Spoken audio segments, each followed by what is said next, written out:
Hi everybody, Simon Peacock, President of ACTRA Montreal with this week's update.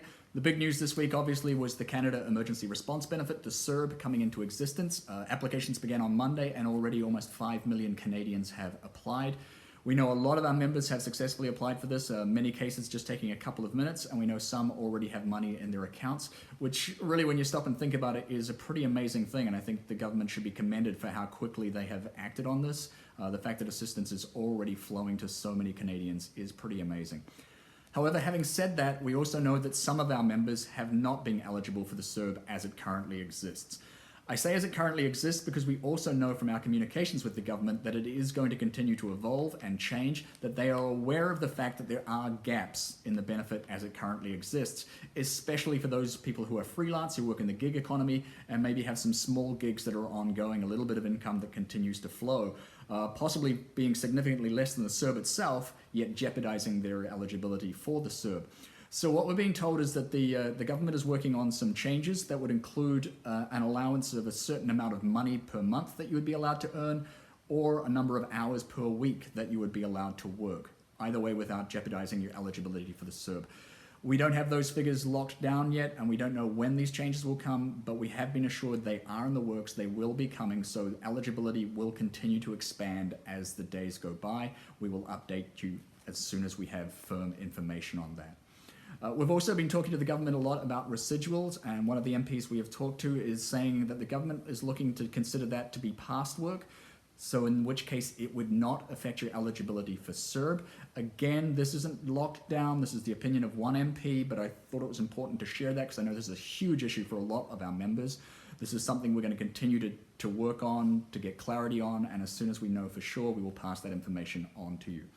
I also want to let you know that AFBS, the insurance renewal deadline, has been extended until April the 15th. Other news that's come in, if you're an incorporated individual who pays yourself a salary from that incorporated company, you may be eligible for the 75% salary subsidy that the government is offering.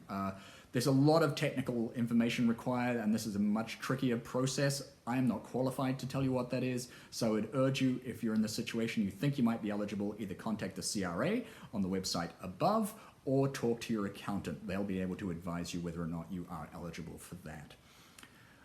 Also, just come out this week is the National Referendum on the Constitution. If you haven't received that email, it may be in your junk box. If it's not, then call staff and ask them to send it to you.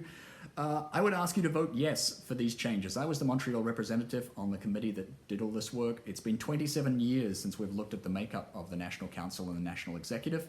And in that time, the demographics of this country have changed significantly. What we looked to achieve was a way that every branch would have both a voice and a vote at the national table, but we also wanted fairer representation for those branches that have grown in those 27 years. In the case of Montreal, what does that specifically mean for us? It means an extra seat at the National Council table, and it means a greater weight of votes when it comes to the big issues. So for us, we encourage you to vote yes. That's not just myself, that's the ACTRA Montreal Branch Council as well. You don't have to, you can vote against it. I would just urge you to please vote. Have your voice be heard.